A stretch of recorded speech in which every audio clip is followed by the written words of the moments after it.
There goes the man that wrote a book that neither he nor anybody else understands. So goes the remark of a Cambridge student, soon after the publication of Isaac Newton's Principia, the foundational work on Newton's laws of motion, gravity, and classical mechanics. So strap in, because we're about to do what Newton did and invent gravity, step by step, no calculus needed.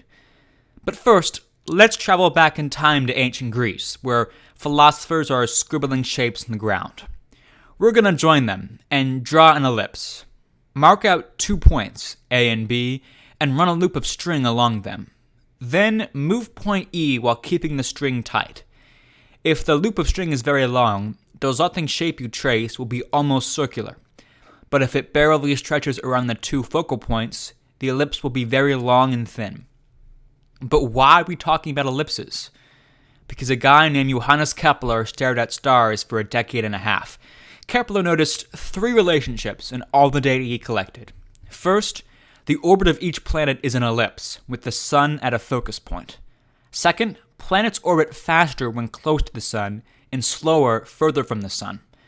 And third, the orbital period t, or the time taken for a complete orbit, increases with the average distance from the sun, r, so that t squared is proportional to r cubed. While Kepler thought this was great, even he couldn't explain why the planets orbited in ellipses, or what kept them on their paths. Hint, it's gravity. But why am I telling you about Kepler in the first place? Well, because Kepler's third law would give birth to Newton's theory of universal gravitation. You know, what we're trying to prove. But what exactly is Newton's theory of universal gravitation?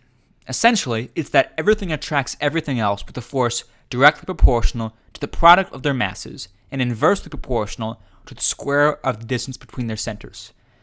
Okay, but how do we prove it, since I promised at the beginning of the video we were going to invent gravity? First, we have to have a game plan. Newton, and by extension us, already knew about basic gravity, like when objects fall, and had a formula for that. The distance anything falls is 1/2 times the acceleration due to gravity times the time that thing had fallen, squared. But we want universal gravity. We know that some force has to act on planets to keep them in orbit, which might as well be gravity. So let's try to find that. This force also has to keep a planet's acceleration up, so if we can find a planet's acceleration, maybe we can find a relationship that'll lead us to gravity. One problem: orbits are ellipses, and ellipses were, and still are, pretty difficult to do math with. But Newton had a trick up his sleeve. Planetary orbits are very close to circles. Remember back to the beginning where we drew ellipses with the ancient Greeks. A long string, or in this case, a great distance between planets and the sun, makes their orbits close to circular. So he was able to avoid some scary math and approximate planetary orbits into circles. Here, O represents the sun and V represents the velocity of the planet. Next, he supposed that the planet was at point P at a certain instant, and suddenly stopped accelerating and traveling along its orbit. It would have to continue at the same old speed, the same old direction, so that it would be at point R a time t later, traveling a distance of vt given distance equals rate times time. Now, let's have Q be the point where the straight line OR meets the orbit. Let's say the elapsed time is very small, so that vt is much smaller than the radius r. Points Q and R will be very close to P. Then, and only then, the distances PQ and PR will be almost equal, so that at time t, the object will be very nearly at point Q. Our planet will have fallen, so to speak, a distance QR to O. Since we have a height, we can use our standard gravity formula to find the acceleration due to gravity. But how do we find QR? Well, we pull out the big guns, the Pythagorean theorem. Since both OP and OQ represent the radius of the circle, they're equal. And the triangle is a right triangle, since the line PR acts as a tangent to the orbit circle. This is because tangents to circles result in right angles. So, r squared plus vt squared equals qr plus r squared. Simplifying, we have r squared plus vt squared equals qr squared plus 2qr times r plus r squared, or vt squared equals qr squared plus 2qr times r.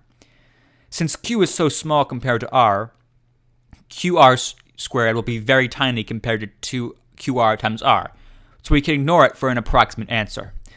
Solving for QR, we have Vt squared divided by 2r. We can rewrite this as 1/2 times v squared over r times t squared, mirroring Newton's standard gravity formula. That means v squared over r represents the acceleration due towards the center in an orbit, or the acceleration due to gravity. So Newton has the acceleration. Now what?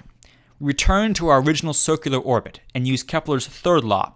Period squared is proportional, in this case, to our radius cubed. Since the period represents the time for an orbit, we can use our distance formula.